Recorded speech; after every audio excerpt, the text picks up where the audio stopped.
The Fed15 podcast is presented by Serving Those Who Serve, a financial planning practice serving federal government employees and retirees all over the country. This podcast is for informational purposes only and is not intended to be taken as financial advice. All listeners should consult their personal advisors before taking any action. The opinions expressed by our hosts are their own and do not reflect the views, policies, or position of either Raymond James or Serving Those Who Serve.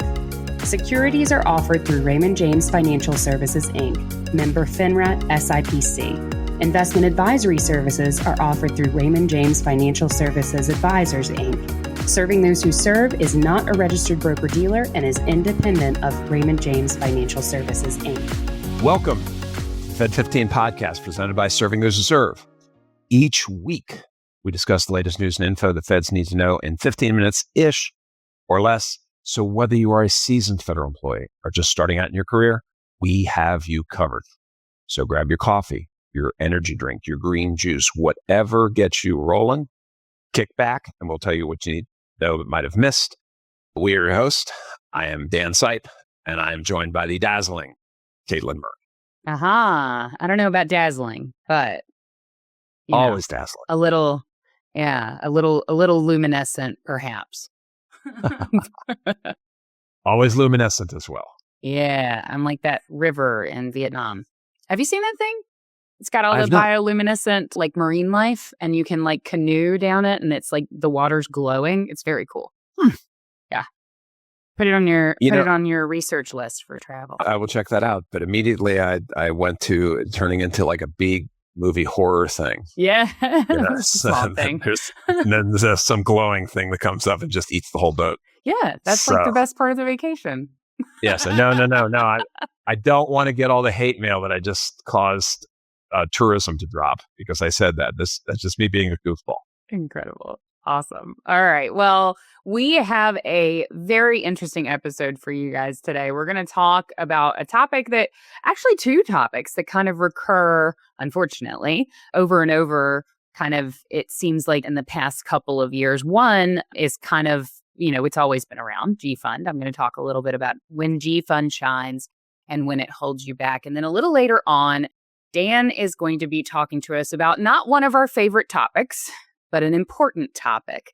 We're going to be talking about the potential for more RIFs in 2026 and your rights to appeals and kind of how to manage that if that should come to pass. So before we get into that, though, let's talk a little bit about G Fund. So G Fund is kind of frequently called the risk-free fund in TSP. Okay, so what does risk-free really mean? G Fund invests in special issue U.S. Treasuries. It credits interest daily, and it does not have downside volatility from market swings. Okay, so by risk-free, what we mean is there's no real potential for market loss. However, that does not mean, so risk-free in this sense means free of market risk. It does not mean free of other kinds of risk. For example, inflation risk. Okay, G Fund is not protected against that kind of risk. So there is no protection from inflation there. There is no guarantee on that. Inflation can absolutely erode purchasing power, even if your balance remains stable. I'll give you a good example for that. Let's say inflation is 5% and your G Fund has returned 3.5%. You have not lost any money. You do not see any red on your statement. And yet you have lost about 1.5% of purchasing power. When you stack that on top of each other, 20, 30, 40 years, the gap gets wider and wider. So G Fund, obviously, with no market risk, promotes stability. However, your equity funds there in the TSP, your C, your S, your I funds provide long-term growth potential, okay? So the issue is not, G Fund is terrible, right? It's that an over-reliance on G Fund may reduce your ability to keep up with inflation over time. But there are cases when G Fund is absolutely the right tool to use, right? Yes. So funds that it's a good idea to keep in G Fund, your near-term spending, 6 to 24 months of spending can be kept in G Fund to reduce your sequence of returns risk, right? And all that means is a fancy word for, right before I have this big renovation project that I'm doing, the market tanks and the $50,000 that I needed for the kitchen renovation is not there anymore, right? So that's a great way to use G Fund. It is useful to make an overall portfolio that consists, of course, of more than just G Fund, a little more conservative to lower the overall risk tolerance with regard to market risk specifically in a portfolio for somebody who does have a low risk tolerance, right? Or somebody who has, maybe they have the funds that they need and they don't need to take additional risk. We would call that risk capacity.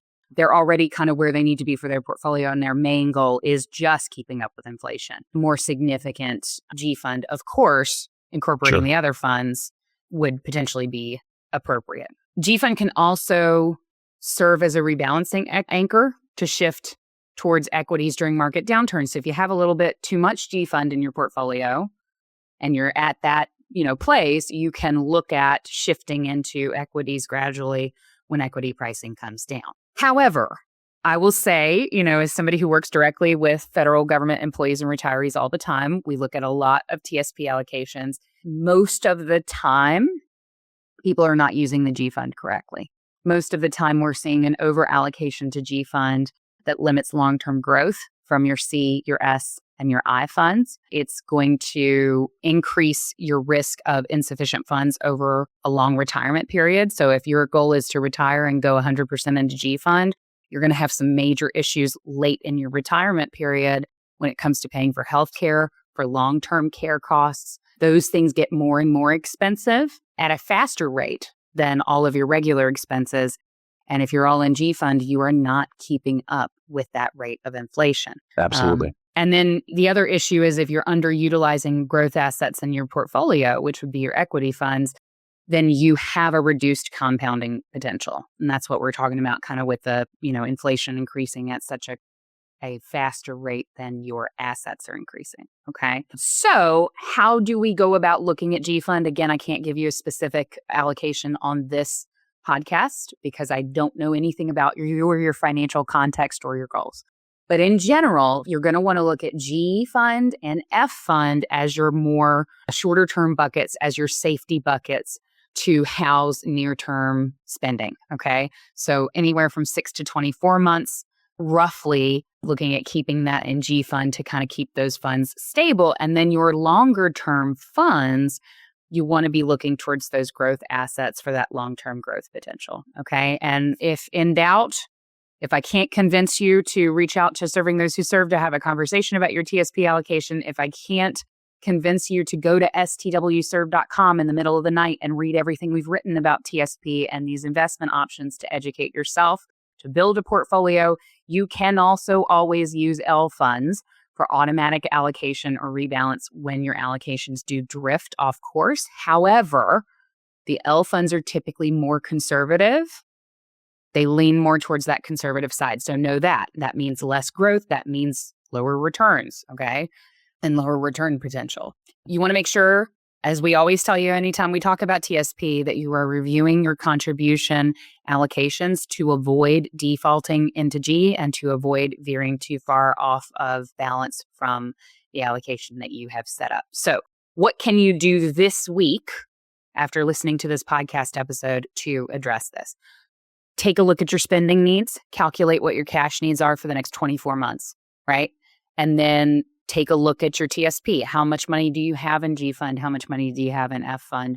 Do you have that amount set aside or no? For a lot of you, if you're on the younger side, your cash needs from your portfolio are probably going to be goose egg because you can't pull any money out without a penalty until you're over 59 and a half. I know that some of my feds can pull out under rule of 55, and I know we've got special provisions, but in general, most of you guys can't pull out till 59 and a half. So if you're under that age, how much money are you going to be able to use in the next 24 months if you're 50?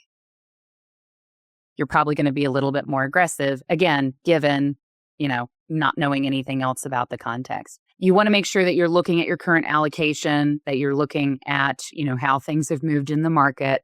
Adjust if your G allocation has been increased due to fear or inactivity. If you need to talk to somebody who is knowledgeable about that sort of thing before you can address that imbalance, then feel free to reach out to us at meetings@stwserve.com. And then this one is a really important one that I think gets glossed over a lot. Set periodic review reminders to go into your TSP and do two things. One, check your allocation, rebalance if needed. And two, check your beneficiaries, always with the beneficiaries on the TSP. You want to make sure that you're looking at that, once or twice a year, just to make sure. All right. So G Fund, not a bad fund. I'm not trying to dog on G Fund at all. It has its place. It does provide stability. And we did see an increase commensurate with interest rates, right, during the inflation spike. But stability alone may not support your long-term retirement needs. So you want to make sure that you're using G Fund for those shorter-term needs and that you are incorporating growth funds for long-term sustainability in the portfolio. Okay, so ideally you want to have both stability and growth working together and allocated properly in that portfolio for long-term success. Absolutely. Couldn't agree with you more. The number one question that I've gotten through the years, I'm retiring this year. Should I move everything to G? Mm-hmm. And my answer is always the same question. You're going to spend it all next year? Because if you are, then maybe. So that's an important thing. And, speaking from team old person, here's the thing. Those losses from a standpoint of not growing enough, you feel them when you're 88. Yeah. Yep. And your ability to do something about it greatly reduced. Mm-hmm. So great points, Katelyn. Yeah, absolutely. All right, Dan. So let's get into our uplifting topic for the day. Are we going to see more RIFs in 2026? I don't know. I hope not. I know they're trying to hire 188,000 people. So, I don't know how that all balances out. So we have a good article on there that has a refresh of RIF history, RIF rules. I'm going to focus for the purpose of this podcast on things to do, so sort of excerpt that. So, hopefully you're not going to deal with this year. Hopefully this is behind us. However, here are some best practices if it is an area of concern for you. Number one, make sure your personnel file is accurate. Okay? Because if it's inaccurate, that could impact your ranking and job security. Okay? Bone up on bump and retreat rules. Nobody wanted to do it. And that was something that was really, it was a heartfelt experience for me, talking to people that were being forced to make life-changing decisions with 7 days notice. And they were actually concerned about the people around them. Okay.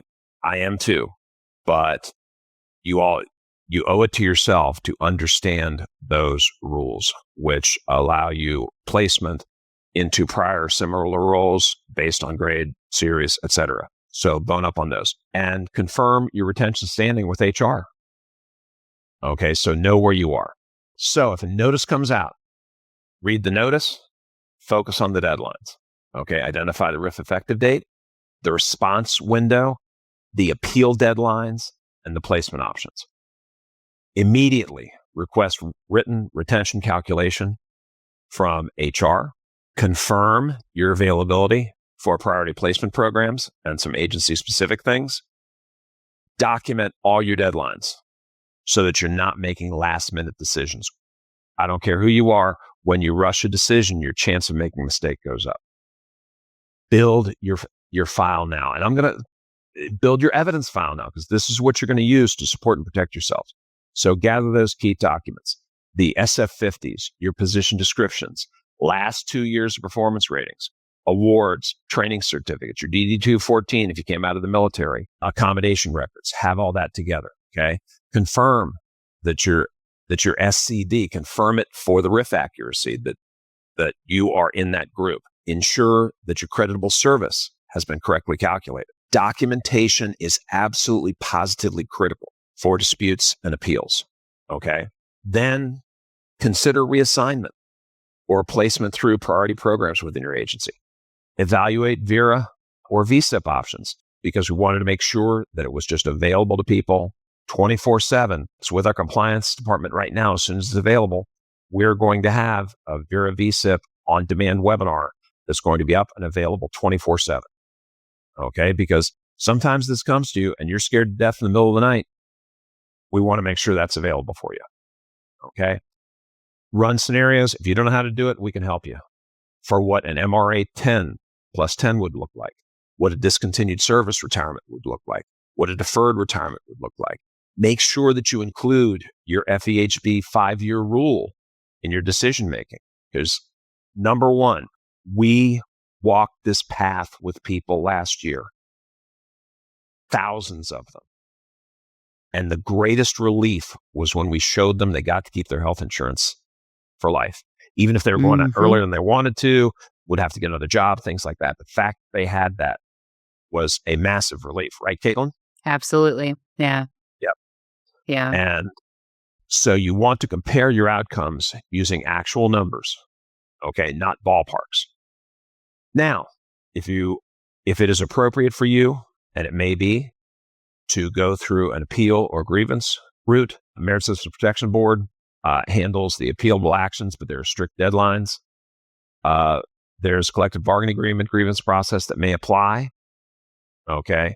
There may be EEO in your situation that can benefit you. It's possible that you could be in a situation where you feel you're being targeted for whistleblowing. Office of Special Counsel is there for you. But again, forewarned is forearmed. Be familiar with these things beforehand. Okay. And protect those records. I'm going to go OG here, and by all means have a digital file. I'm going to say have a paper one too. Just in case. It's probably overkill. Overkill's my middle name. Okay. Miss Mary loves the fact that we have so many boxes of paper backup. She's very patient with me, though. She does say, this one's from 1973. Do we still need that? Joking. Don't quite go back that far. I was still actually in high school. There was a time that I was young. But protect those things and confirm your leave payout rules relative to separation. If you've got a TSP loan, review it, understand your obligations, make sure your beneficiary designations are up to date, and update any personal contact information in there to make sure that they're able to reach you post-separation. If you are having it go to your work email and you're not attached anymore, that's a problem. Some more best practices. Use written communication, emails or letters, and confirm receipt. Keep the interactions factual and professional. Okay, address any errors in calculation or placement for you immediately. Don't wait. Okay, clear, documented communication supports resolution. So to wrap it up, act early, decide with clarity. Okay, determine your retention standing as early as possible, track key dates and actions for what you need to do, file your appeals within deadlines, evaluate retirement and reassignment options before committing. And if you need help with that, we did it for thousands of people last year. They didn't all choose to end up working with us, but we still helped them. Okay. Preparation improves your flexibility and decision-making during these RIF situations. They're going to be stressful. This can make it less stressful. That's what I got.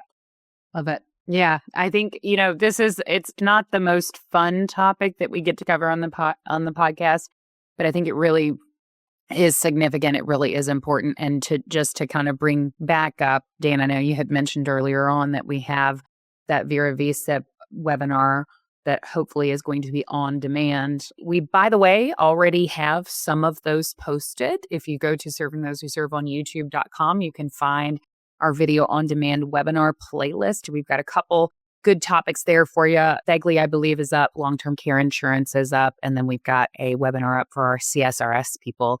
If any of you guys are listening in, we've got a whole video overview on your pension and how all of that works. So keep an eye trained there. If you're not subscribed to us on YouTube, it would be a good time to subscribe because that way you will get notified when we do post those on-demand webinars on the different topics. We will have one coming out on VERA and VSIP just as soon as we can move it through our compliance department and make sure everything's kosher there. I would recommend taking a look at that. If you're hearing whispers of more, shall we call it, downsizing, it's a good idea to stay informed, right? You want to have a baseline for, okay, what is postponed retirement? What is delayed retirement? What is a VSIP? Is it the same thing as a VERA? Spoiler alert, it's not. And feds often get those terms mixed up all the time. We saw it all year last year. So it could be a good idea to give that webinar a watch just so that you're familiar with these terms and you're familiar with these options.